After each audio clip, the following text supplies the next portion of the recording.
ఆంధ్రుల కళల రాజధాని అమరావతి ఆర్థిక పురోగతికి పునాది పడిన రోజుది.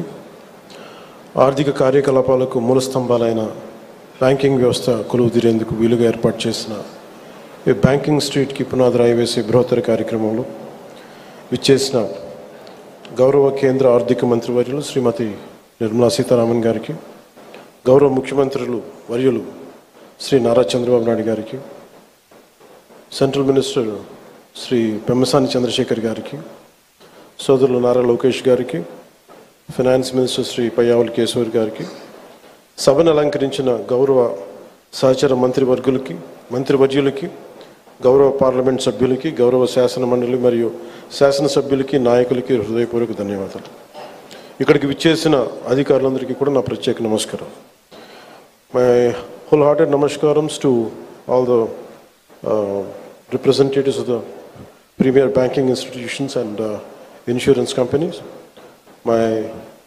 On behalf of people of AP and our government, our heartfelt welcome and namaskars to you all. రాష్ట్ర పురోగతి కోసం వేస్తున్న ప్రతి అడుగులో గౌరవ ప్రధాని శ్రీ నరేంద్ర మోదీ గారి నాయకత్వంలోని కేంద్ర ప్రభుత్వం అందిస్తున్న తోడ్పాటు మరువలేనిది. ముఖ్యంగా ప్రత్యేకించి అమరావతి అభివృద్ధికి వారు అందిస్తున్న ప్రోత్సాహం మేము గుండెలో పెట్టుకుంటాం.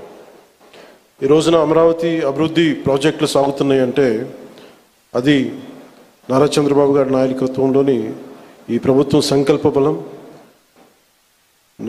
మోదీ గారి కేంద్ర ప్రభుత్వ సహకారం.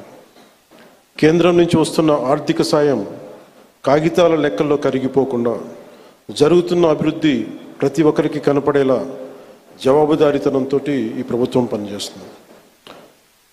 Madam Nirmala Sitharaman ji, your visit here is not just ceremonial.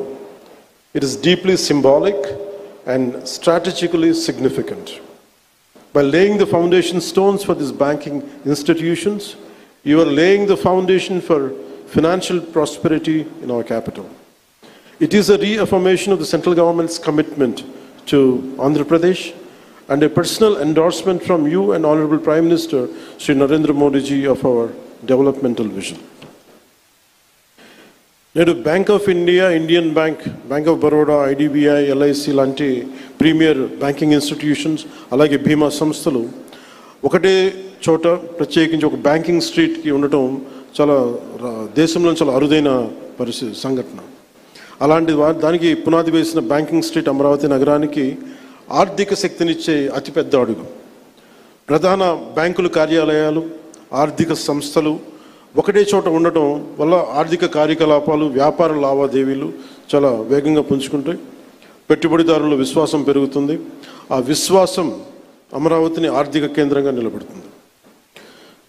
దీనికోసం 1300 కోట్ల పైగా పెట్టుబడి, 6500 మందికి జీవనోపాధి ఎంప్లాయ్మెంట్ జరుగుతుంది. అలాగే మాట కట్టుబడి ముఖ్యంగా అమరావతి రైతాంగం 34,915 ఎకరాల భూములు రాష్ట్ర భవిష్యత్తు కోసం ఇచ్చిన రైతుల నమ్మకమే మన రాజధాని నగరానికి ఈ పునాది. నేడు పునాది వేసింది కేవలం భవనాలకు కాదు, ఆంధ్రప్రదేశ్ భవిష్యత్తుకు పడిన పునాది ఇది. అమరావతికి ఆర్థిక కేంద్రం, విద్యా కేంద్రం, ఒక పరిశోధనా కేంద్రం, ఒక మంచి పరిపాలనా కేంద్రంగా ఎదగడానికి నేటి పునాది బలం చేకూరుస్తుంది. ఈ క్రమంలో కేంద్రం నుంచి అందుతున్న సహకారానికి నిర్మలా సీతారామన్ గారికి ప్రత్యేకంగా ధన్యవాదాలు తెలుపుకున్నాను.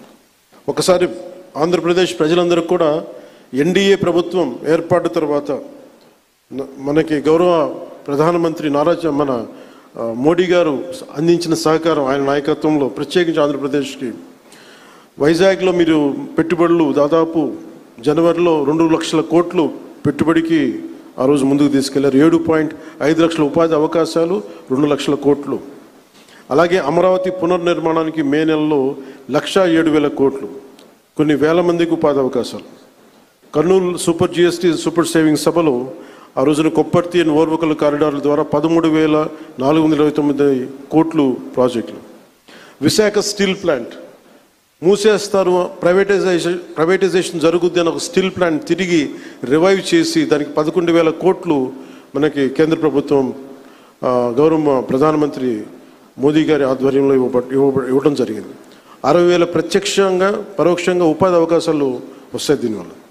అలాగే పోలవరం ప్రాజెక్ట్స్ ముందుకెళ్తుందో లేదో అనుకున్న పోలవరం ప్రాజెక్టుకి ఈ రోజున కేంద్ర ప్రభుత్వం 12,500 కోట్లు కేటాయించడం జరిగింది. అమరావతి రాజధాని నిర్మాణానికి 15,000 కోట్ల రూపాయలు ఇచ్చినందుకు మనస్ఫూర్తిగా ఇలాంటి, అంటే ఇది ఒకసారి కేంద్ర ప్రభుత్వం ఎంత చేస్తుంది, మనకి రాష్ట్ర ప్రభుత్వానికి ఎంత అండగా నిలబడుతుందని చెప్పడానికి ఇవి బలమైన తార్కాణాలు, బలమైన నిదర్శనం. సో అందుకని ప్రత్యేకించి ఈ సందర్భంగా గౌరవ ప్రధానమంత్రి శ్రీ నరేంద్ర మోదీ గారికి, అలాగే finance minister, central finance minister Shrimati Nirmala Sitharaman గారికి, ప్రత్యేకంగా మీ అందరికీ కూడా, మా కేంద్ర ప్రభుత్వానికి ప్రతి ఒక్కరికి ధన్యవాదాలు తెలుపుకుంటూ, ఈ రాష్ట్రాన్ని చాలా బలమైన నాయకత్వంతో, అపారమైన అనుభవంతో ముందుకు తీసుకెళ్తున్న గౌరవ ముఖ్యమంత్రి శ్రీ నారా చంద్రబాబు నాయుడు గారికి ప్రత్యేక ధన్యవాదాలు, ప్రత్యేక కృతజ్ఞతలు తెలుపుకుంటూ, అమరావతి రైతాంగం మీరు నిలబడ్డారు, మీకోసం మేము నిలబడతామని తెలియజేసుకుని సెలవు తీసుకున్నాను. జై హింద్.